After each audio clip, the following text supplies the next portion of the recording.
Good afternoon, everyone. My name is Caleb Maloney, and I'll be discussing why loot boxes in gaming are unethical and lead to gambling addictions. Did you know that in England there was a player who spent over $10,000 on these loot boxes? And just to clarify, a loot box in a video game is essentially a virtual grab bag. You do not know what items you're going to get in the bag, but you do hope that it will enhance your gameplay. But again, you do not know if you're going to receive this item, but you still have to spend money to open up and purchase this grab bag. According to PC Gamer, loot boxes did first appear in video games back in 2012 with a game called Dragon and Puzzles. They were more popular in free-to-play games such as Clash of Clans is a very popular one. Because these games are free to play and they do need a source of money. However, they have started spilling over into AAA titles such as Call of Duty, and these games cost $60 and are very popular amongst the younger crowd, and that makes it a little bit more unethical.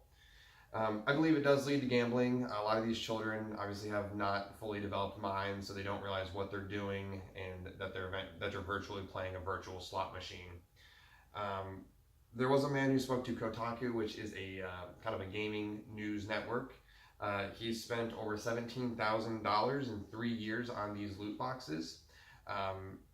He started when he was 13 years old, and now he's 19. But in the past 3 years alone, he has spent $17,000 on these loot boxes. So he spent $17,000 gambling, hoping he would get cosmetic or items in these loot boxes that would help enhance his gameplay.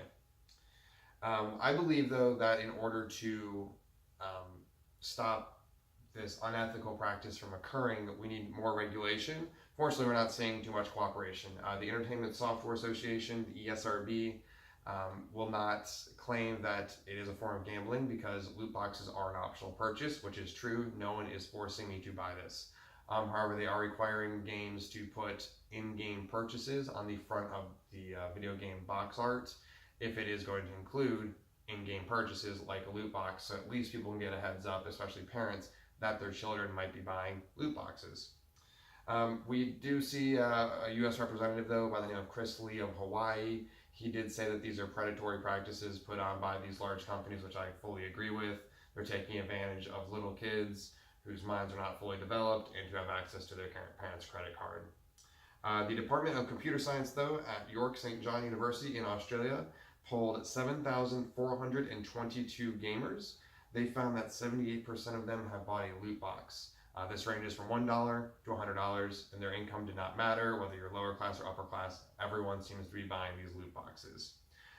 It does seem, though, that there does need to be more concrete evidence that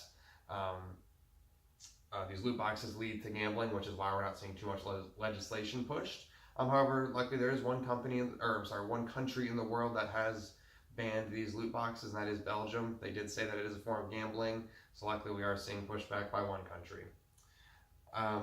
Virtually, though, if loot boxes are pulled out of video games, I do think that it will lead to a more positive gaming experience. I'm going to pull up what it looks like on the TV to purchase a loot box, and you'll see that it's very simple, which is why I think it also needs to get pulled, because it's just a very negative aspect of the game. Right here, this is Call of Duty. You can see that on this main menu, very bright, colorful. You can purchase their in-game currency, which then you use to go buy loot boxes.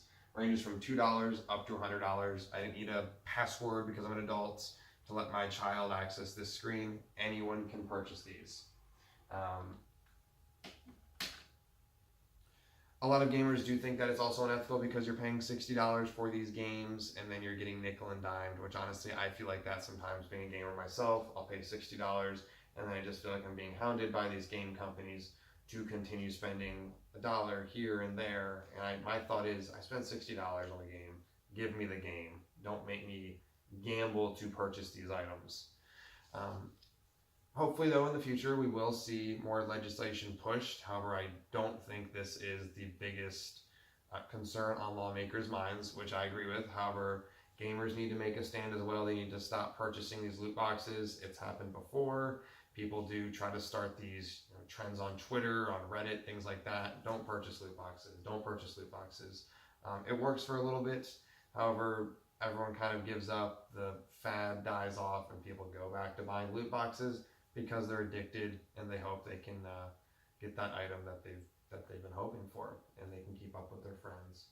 But hopefully everyone learned something today, that loot boxes in gaming, while you may never have thought about it before, I believe it does lead to gambling, and it's an extremely unethical practice. Thank you.